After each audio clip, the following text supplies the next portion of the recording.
আবার আজকে বলা হচ্ছে, এখনো বলা হচ্ছে জামাত ক্ষমা চাইতে হবে।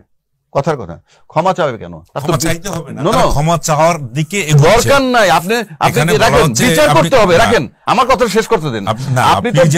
আপনি যেটা বললেন যে চাইতে হবে, সেটা বলে নাই কিন্তু ৭১ প্রশ্নে ভুল স্বীকার করার দিকে এগোচ্ছে। Right right. আপনি ভুল স্বীকার করলে মাপ, আমার কথাটা কিন্তু ওই জায়গায়। ভুল স্বীকার করলে মাপ কেন? অপরাধ করছে না?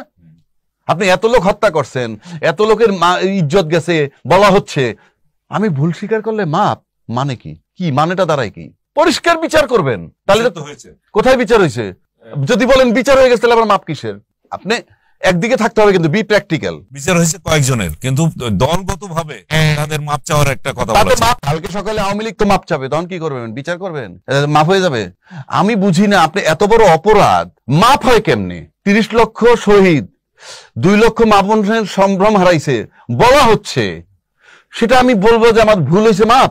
আর ইন এডিশন কি এক হইলো মাপ, আবার তাদের ঘরে যে নাতি হয়েছে সে কি রাজাকার? কোথায় আছেন আপনি? তার জন্মই তো বাংলাদেশে। আর আজকে যারা বিচার করতে চায় স্বাধীনতার পক্ষের শক্তি, তাদের জন্য পাকিস্তান। যারা স্বাধীনতার বিপক্ষের শক্তি, তাদের জন্য পাকিস্তান। লম্বা লম্বা গপ্প মারেন।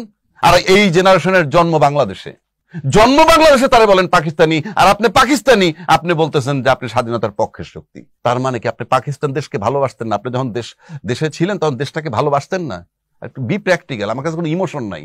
তাহলে আপনি যারা পাকিস্তানের বিপক্ষে দাঁড়াইছেন, তাহলে আপনি পাকিস্তান বিরোধী, মানে আপনার স্বদেশের বিরোধী। বেশ ভালো কথা, যুদ্ধ করছেন, আমরা ভূখণ্ড পাইছি, কিন্তু এই জেনারেশনের রাজাকারের বাচ্চা, রাজাকার কেমনে বলেন? নাতি, তার তো জন্মই বাংলাদেশে।